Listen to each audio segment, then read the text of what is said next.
Xiao klani. Assalomu alaykum qadrdon muxlis. Sizlar bilan Donghua tahlil kanali va Uz Extreme.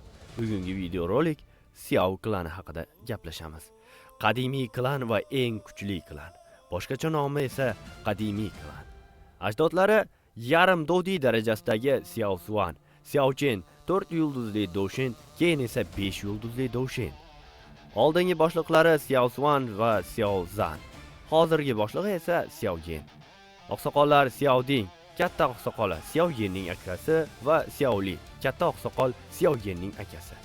Xiao Yi, sobiq oqsoqol.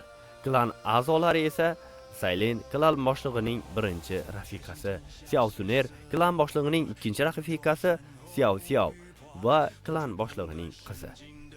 Xiao Lin klan boshlig'i xo'jayini, ya'ni Xiao Yinning o'g'li. Boshqa a'zolarga kelsak, Xiao Ding, Xiao Li, Xiao Ying, Xiao Ning, Xiao Mei, Xiao Yu, Xiao Qi. Klan haqida qisqacha to'xtalib o'tsak, taxminan 1000 yil oldin Xiao klani eng kuchli klan edi. Keyinchalik ularning Dodi qon nasli yo'qolib ketgani sababli klan tanazzulga uchraydi. Ammo Xiao Yin Dodi bo'lgach, klan yana Doji qit'asidagi eng kuchli klanga aylanadi. Xiao Yin Dodi bo'lishdan oldin Xiao klani avvallari 8 qadimiy klanlardan biri bo'ladi. Ammo Dodi qon nasli yo'qolganidan keyin klan asta-sekin kuchsizlanib ketadi. Ularning avlodlari hatto o'zlarining aslidan qadimiy klan ekanini ham bilmay qoladi. Ular Wutan shahrida yashab, kichik hududning kuchli oilalaridan biri bo'lib qoladi. Ammo ularning qo'lida qadimiy imperator Nefrit kaliti mavjud. Bu kalit Doji qit'asidagi eng so'nggi Dodi saroyini ochish kaliti hisoblanadi. Xiao Yin klani tiklaganidan keyin Xiao Yin Dodi bo'ladi. Xiao klani yana tiklanadi. Bundan tashqari Sailin, Dodi, Suner ham Dodi darajasiga yetadi. Shunday qilib, Xiao klanida 3 ta Dodi paydo bo'ladi. Xiao Yinning farzandlari Xiao Xiao, Sailinning qizi, otasi Dodi bo'lgach 8 yulduzli Doshin darajasiga chiqadi. Uning qonida 2 Dodi kuchi mavjud bo'ladi. Xiao Lin, Xiao Yin va Gu Sunerning o'g'li. Xiao klani Gu klanidan Dodi qonlari aralashgani sababli nihoyatda kuchli hisoblanadi. Tarixan Xiao klani bir vaqtlar Wutan shahridagi eng kuchli klan edi. Ammo keyinchalik Yunlanzon tomonidan hujumga uchrab, Xiao Chan ruhlar sali tomonidan asir olinadi. Keyin deyarli yo'q bo'lib ketish arafasiga keladi. Shundan keyin boshqa klanlar ularga hujum qiladi, ammo Xiao Yin Sailin qaytib kelib vaziyatni o'zgartiradi. Xiao Chan yo'qolganidan keyin Xiao Yin yangi klan rahbari bo'ladi.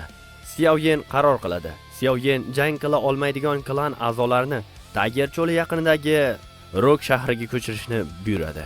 U yerda cho'l metal kompaniyasi himoya qiladi. Bu Xiao Yinning ikki akasi tomonidan boshqariladigan yollanma askarlar kompaniyasi edi. Keyinchalik Xiao Yin Yunlanzonni mahv etgach, Yan ittifoqiga asos soladi. Shundan keyin Xiao klani Jame imperiyasidagi eng boy va kuchli klanga aylanadi. Xiao Yin Dodi darajasiga ko'tarilgach, Xiao klani qon nasli o'zgartiriladi. Natijada Xiao klani a'zolari misli ko'rilmagan iste'dodga ega bo'ladi. Klan butun Doji qit'asida mashhur bo'ladi. Buning sababi olov imperatori Xiao Yin edi. Xiao klanidagi eski yonayotgan olov Huang darajasidagi yuqori darajali usulni o'zgartirib, Xiao Yin Dodi darajasiga ko'tarilgach, Tian darajasidagi eng yuqori darajali texnikalarni beradi. Klan tatuirovkasi.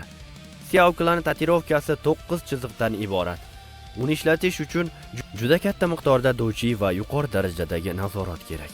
Tatuirovka faollashganidan keyin uni ishlatish juda oson bo'ladi. Maxfiy texnikalardan 3 samoviy olov o'zgarishi Xiao Xuan yaratuvchisi hisoblanadi.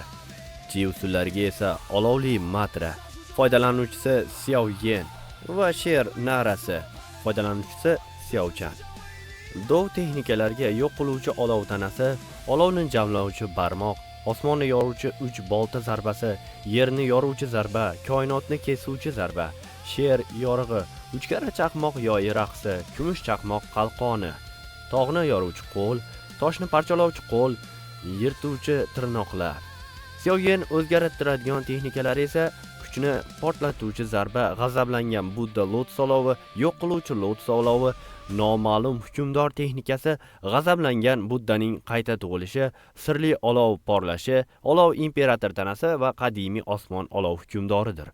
Samoviy olovlarga kelsak, Xiaosuvanga tegishli shamol va momoq qaldiroq g'azab olovi, Yin Yang egizak olovi, 10,000 maxluq olovi, Xiaoyinga tegishli imperator olovi, tozalovchi iblis lotus alangasi, dengiz yurak alangasi, 3000 samoviy alanga, suyakni muzlatuvchi olov, yiqilgan yurak alangasi, yashil lotus yadro olovi.